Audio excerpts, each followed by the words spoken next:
Vous pouvez penser que Foncombe était hors d'atteinte, mais quant à moi, je ne le pensais point.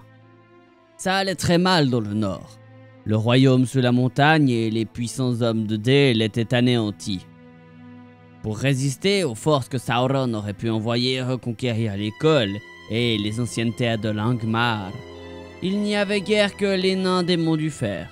Derrière eux, la désolation, et derrière eux, un dragon. Et ce dragon, Sauron pouvait en faire un terrible usage. Souvent m'étais-je dit, il faut que je trouve un moyen de régler son compte à Smaug. Ainsi parla Gandalf à Frodon, Merry, Pippin et Gimli, alors qu'Aragorn était couronné et que la guerre prenait fin. Mais dans l'histoire alternative d'aujourd'hui, nous allons voir ce qu'il se serait produit si la quête d'Erebor n'avait pas eu lieu et que Smaug avait été toujours présent au retour en force de Sauron. Cet épisode est une histoire alternative, et donc, bien entendu, elle n'existe que dans ma tête. Si toutefois ce genre d'histoire alternative vous plaît, n'hésitez pas à me le faire savoir, j'en ferai d'autres avec plaisir. Comme nous serons dans l'invention pure et dure et n'ayant pas les moyens de vous offrir des illustrations de qualité, ce sera un épisode que vous pourrez écouter à loisir. L'image ne changera pas ou très peu. Nous sommes en 2770 du Troisième Âge et le glorieux royaume sous la montagne, alors à son apogée, est sur le point de tomber. Smaug, un grand dragon du Nord, a entendu parler des fantastiques richesses de Thror et compte bien s'en emparer. Une nuit, Smaug fondit sur la montagne, torrent de flammes, prenant les nains et les hommes de Dale au dépourvu. Les guerriers de la montagne sortirent par la grande porte pour tenter d'affronter le dragon, mais furent tous tués. Smaug attaqua ensuite Dale, dont les guerriers étaient tous appelés aux armes, et en massacra la plupart. Il retourna ensuite à la montagne et mit en déroute les nains qui restaient là. Il empila ensuite tout l'or de la montagne et en fit sa demeure, n'en sortant que de temps en temps pour manger les jeunes filles de Dale, ce qui finit par provoquer l'abandon de la ville. Or, dans notre version de l'histoire, Bard ne parvint pas à tuer le dragon et la ville du lac est rasée et réduite en cendres. Pendant ce temps, les nains et Bilbon dans la montagne explorent les lieux et retrouvent l'Arkenstone, entre autres joyaux, armures et souvenirs évidemment. Mais alors qu'ils allaient avec toute la discrétion requise, le dragon revint de sa macabre sortie. Les nains ne parvinrent qu'à peine à se glisser au dehors, passés miraculeusement inaperçus par la grande porte. Gandalf arriva alors pour sauver l'équipée et l'expédition d'Erebor est donc un échec. Thorin peut repartir avec l'Arkenstone afin d'unifier les peuples des nains, mais surtout avec beaucoup de regrets. Le dragon est toujours maître de la montagne. Fort de cette information terrible, Dain II Pied d'Acier, seigneur des monts du fer, aidé par Thorin, renforce son peuple, et les montagnes prennent des allures de fourmilière alors que les nains se préparent à affronter la colère de Smaug. Mais rien ne semble se passer. Smaug est retourné à la montagne solitaire et n'en sort presque plus. Pendant ce temps-là, Thorin est retourné dans les montagnes bleues afin de fortifier le peuple de Durin qui y vit.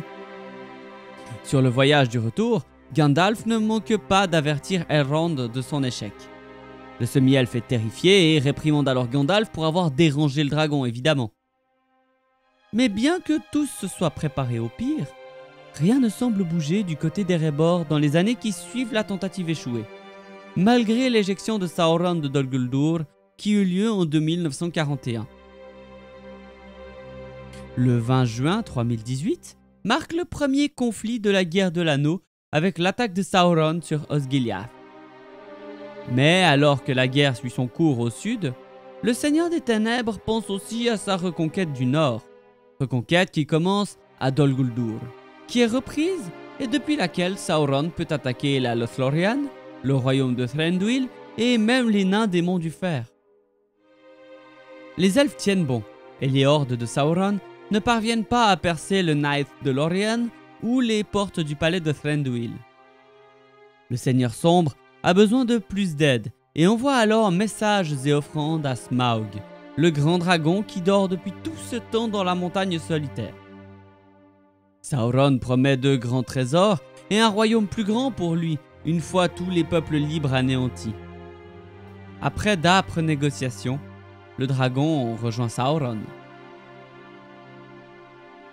Du sang, des flammes et des larmes envahissent le royaume de Thranduil alors que Smaug déverse sa colère.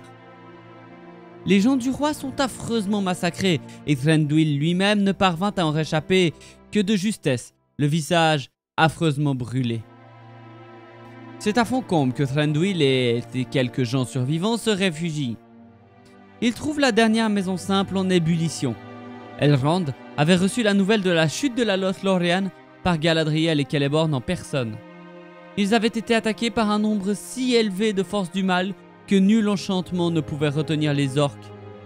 Le brave Haldir et ses deux frères, Rúmil et Orofin, avaient péri à la défense de l'ancien centre Carin Amroth.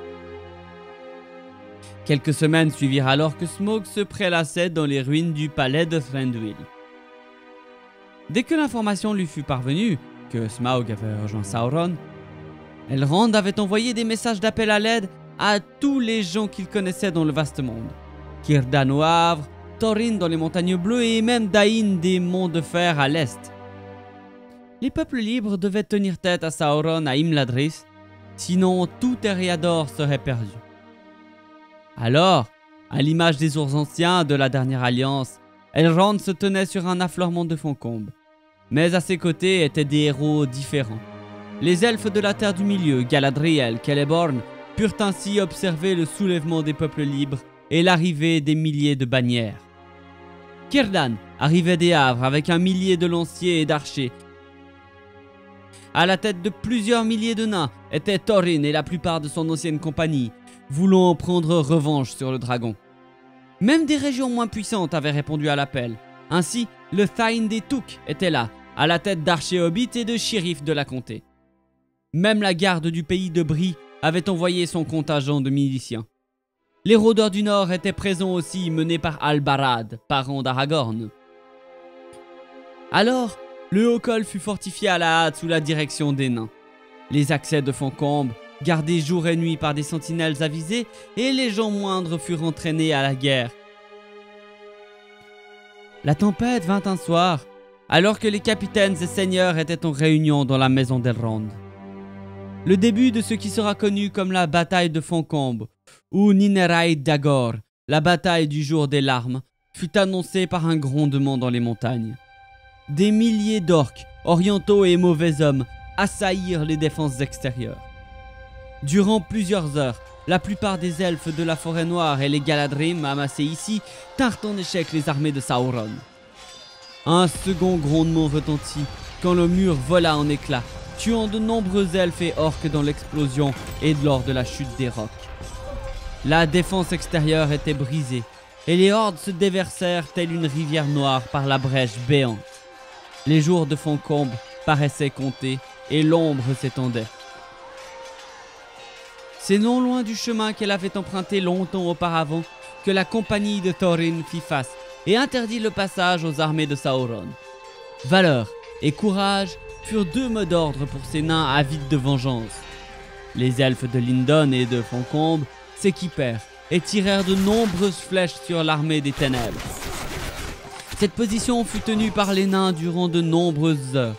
Les guerriers de Thorin effectuant un roulement des troupes afin de ne jamais fatiguer. Les elfes tiraient sans relâche, et aucun ennemi ne pouvait pénétrer la maison d'Elrond.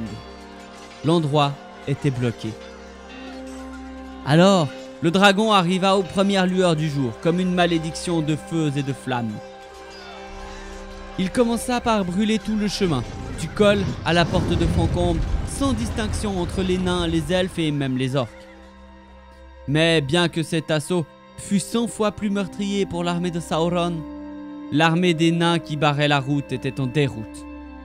La plupart des héros étaient portés disparus, et la porte était presque défoncée.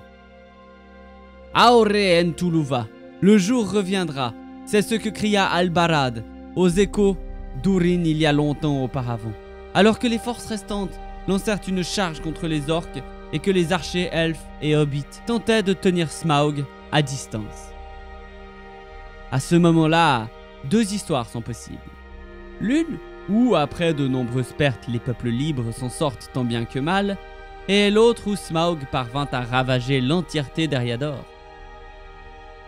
Plutôt que de choisir moi-même, j'aimerais vous laisser voter pour la fin qui vous plaira le mieux. Pour voter, une fiche est apparue là en haut de l'écran. Et un lien externe existe dans la description de cette vidéo. Vous avez jusqu'à mercredi pour voter. Et à la fin, l'épisode arrivera vendredi à 17 h. Si cette histoire alternative vous plaît, n'hésitez pas à liker, partager et tout ce qui va avec. Ça me ferait vraiment très plaisir. Alors on se retrouve vendredi pour la fin. Et à très bientôt au Terre du Milieu. Ciao!